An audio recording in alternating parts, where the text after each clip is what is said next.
नमस्कार माझे मित्रमैत्रिणी, तुमचं स्वागत आहे नर्सिंग ऑफिसर आरती या यूट्यूब चॅनलमध्ये. तर आज आपण एक नवीन व्हॅकन्सी बघणार आहे, त्याची ॲडव्हर्टाइजमेंट निघालेली आहे.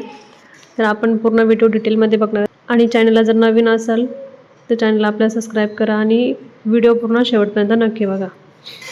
ॲडव्हर्टाइजमेंट फॉर रिसर्च स्टाफसाठी आहे vacancy, funded by Indian council of medical research. हे प्रोजेक्टचा त्यांचा कोड आहे, त्यांचा प्रोजेक्ट आहे, एक त्याचा कोड दिलेला आहे. त्यांची डेट रिलीज झालेली आहे या ठिकाणी 25/7/2026ला. त्याच्यामध्ये नाही का त्यांनी ॲप्लिकेशन हे इन्व्हाइट केलेलं आहे आपल्याला, म्हणजे हे नोटिफिकेशन रिलीज केलेली आहे. प्रोजेक्ट नर्स 2 वरती आहे यांचं आणि याच्यामध्ये व्हॅकन्सी 1 आहे याच्यामध्ये. तर आता हे बघूयात आपण डिटेलमध्ये. त्यांचं प्रोजेक्टचं टायटल आहे, याच्यामध्ये आयडेंटिफिकेशन करायचं आहे आपल्याला ब्लड बेसचं या ठिकाणी, प्रोटीनचं, आणि जे बायोमार्केट आहे ते आपल्याला प्रोटीनचं ते नाही का डिटेलमध्ये आपल्याला त्या ठिकाणी स्टडी करायचे आहे. डिपार्टमेंट त्यांचं असणार आहे न्यूरोलॉजिकलमध्ये, LMSचं न्यू दिल्लीची ही व्हॅकन्सी आहे. प्रोजेक्टचं नाही का ह्याच्या टेंडर त्यांचं किती वर्षाचं आहे, 3 वर्षाचं आहे त्यांचं प्रोजेक्ट राहणार आहे. 3 इयर हे प्रोजेक्टवरती रिसर्च करणार आहेत त्यांनी.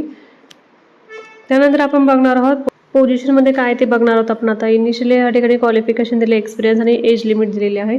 प्रोजेक्ट नर्समध्ये नाही का 1 या ठिकाणी पोस्ट आहे, म्हणजे एकच पोस्ट आहे. मिनिमम 2nd क्लास याच्यामध्ये आहे रिक्वायरमेंट. JNM झालेला असलं पाहिजे या ठिकाणी. 3 इयर्स आपला JNMचा कोर्स हे कंप्लीट पाहिजे. एक्सपिरियन्सचं काही सांगितलं नाही. 30 वर्षाचे जे असतात तिथपर्यंत आपण भरू शकतो. त्यानंतर जॉबचं डिस्क्रिप्शन दिलं त्यांनी की नाही का नर्सना नाही का रिस्पॉन्सिबिलिटी असली पाहिजे, रिस्पॉन्सिबिलिटी चांगली असली पाहिजे याच्यामध्ये. नंतर स्क्रीनिंग, पेशंटचं व्यवस्थित केअर करता आली पाहिजे ह्या ठिकाणी, ब्लड कलेक्शन वगैरे घेता आलं पाहिजे असं त्यांचं म्हणणं आहे या ठिकाणी. त्यानंतर एजचं ह्या ठिकाणी काही सांगितलं नाही त्यांनी, फक्त एज 30 वर्षापर्यंत आपण भरू शकतो या ठिकाणी. ॲप्लिकेशनचं ह्याच्यामध्ये नाही का ॲप्लिकेशन विथ कंप्लीट CV, म्हणजे आपलं जे CV आहे ते कंप्लीट बायोडाटा आपल्याला नाही का ह्या वेबसाईट ह्या ईमेलवरती आपल्याला त्यांना पाठवायचं आहे.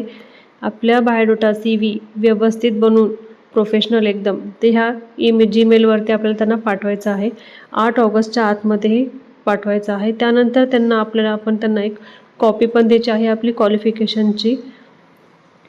काय काय क्वालिफिकेशन झाले आपलं त्याचं कॉपी द्यायचं आहे क्वालिफिकेशनच्या याच्यामध्ये, आणि 8 ऑगस्टच्या आतमध्ये पाठवायचं आहे आपल्याला. ही होती आजची व्हॅकन्सी. जर व्हॅकन्सी आवडली असेल तर लाईक करा, सबस्क्राईब करा, शेअर करा. धन्यवाद.